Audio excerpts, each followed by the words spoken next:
All right, here we go. Question period. Mark Carney is not here. Canadians deserve affordable groceries. But today, we have learned that food inflation in Canada is by far the highest in the G7. It's growing twice as fast as in the U.S., and food inflation has doubled since this Prime Minister came to power. These are, if it truly were external factors behind this, we wouldn't be the worst in the G7. When will the Prime Minister reverse his deficit inflationary taxes so that Canadians can have affordable groceries? The Honourable Minister of Finance. Mr. Speaker, it's a pleasure to be back, and this Monday we have good news. The Canadian Groceries and Essentials benefits will help 12 million Canadians. And my Conservative friends are happy in their hearts, Mr. Speaker, because they know this represents roughly $1,800 for a family of four and roughly $950 for a single person this year. The Liberals support this and Canadians do. Will the Conservatives do as well? The Honourable Leader of the Opposition. Mr. Speaker, after food inflation has doubled under this Prime Minister, and with the worst food inflation in the G7,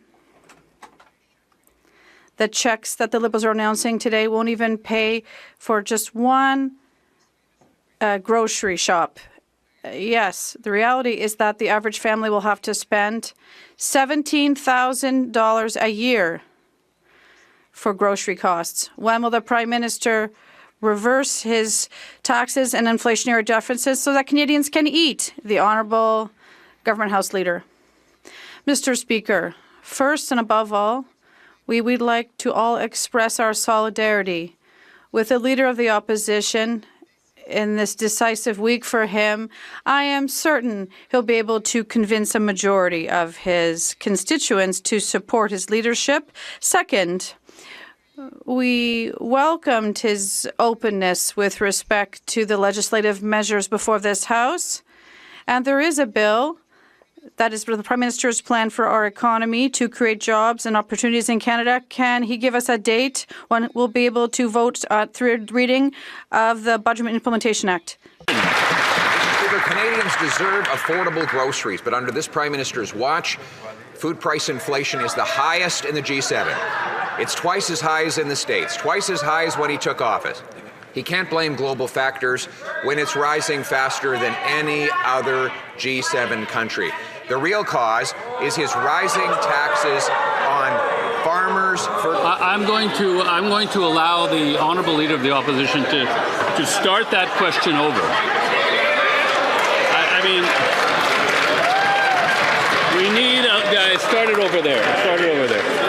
The Honourable Member of the Opposition. The Honourable Leader of the Opposition. Mr. Speaker, the Canadian people deserve affordable groceries. Liberals might laugh that off, but they've given Canada the worst food price inflation in the G7. It's rising twice as fast here in Canada as in the United States of America. 2.2 million people lined up at food banks. And since this Prime Minister said that he would make groceries affordable, the inflation rate has actually doubled.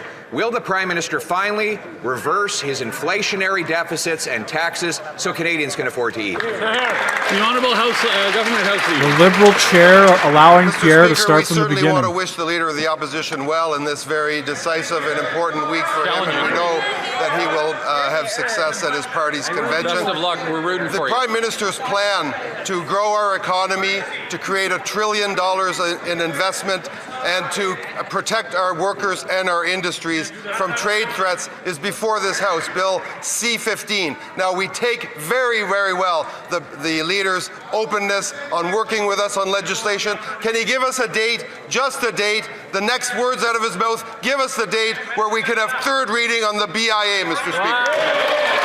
The Honourable Leader of the Opposition. Well, Mr. Speaker, in the spirit of solidarity, why won't they agree with the Canadian people that we should get rid of all the hidden taxes that they've imposed on groceries. There's the Liberal fuel standard tax, which is 7 cents a litre on farmers, truckers, and those who bring us our food. There's the industrial carbon tax on farm equipment and fertilizer. All of this has given Canada the worst food price inflation in the G7. Our food costs are rising twice as fast as in the United States of America, and now they promise to recycle a Trudeau-era rebate that won't even cover one trip to the grocery store, Mr. Speaker. The Honourable Minister of Finance. I know that it's a particularly challenging week for the Leader of the Opposition, but let me help him because today we have good news for Canadians, Mr. Speaker. It's called the Canada Grocery and Essentials Benefit, Mr. Speaker. I know in his heart he's rejoicing, Mr. Speaker, because he's been asking questions in this House. Now we have delivered for Canadians, Mr. Speaker. The real question, all the Liberals MP are going to vote in favour. Canadians are in favour. Will the Conservative be good for their word and vote with us to help Canadians? The Honourable Leader of the Opposition. Mr. Speaker, only the Liberals would look at the $17,600 that the average family has to spend on groceries and say that it's a time to rejoice.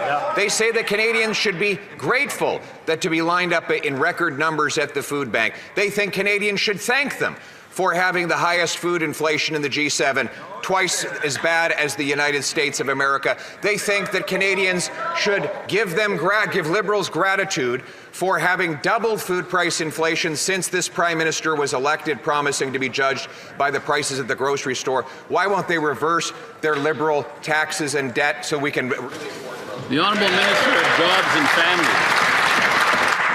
Mr. Speaker, it's a good news for Canadians who are struggling today. In fact, up to $1,900 more for a Canadian family to help with those costs of living that the Conservatives have been talking about all fall, Mr. Speaker. In fact, the MP from Edmonton, Manning, told a story about Enid, who is struggling with the cost of groceries. Is he going to vote against Enid's desire to have more money to buy groceries? Wow. The Honourable Leader of the Opposition. Mr. Speaker, the reality is that Eden is paying, and his family are paying a record high price. If Eden is part of a family of 4, that family will spend over $17,000 on groceries this year. That's $1,000 more than they did last year. That's the fastest increase in the G7. And now the Prime Minister has revived a Trudeau-era rebate, which we'll let pass, that will barely cover a few trips to the grocery store, while the average family spends $17,000+. Why doesn't the Liberals stop increasing grocery prices by getting rid of their inflationary deficits and taxes on food? The Honourable Minister of Finance. Mr. Speaker, I know that the Leader of the Opposition is a bit concerned about the week ahead, but let me quote a letter he sent us on January 24th, Mr. Speaker. We wouldn't assume that it would be good for his words. He said, if you have other ideas that make food affordable, we will fast-track them, Mr. Speaker. Well, I have good news for him. It's called the Canada Grocery and Essentials Benefit, Mr. Speaker, helping 12 million Canadians. The question we have on this side, will he stand up in this House? Will he be good for his word and support 12 million Canadians that are expecting this government and this House to support them?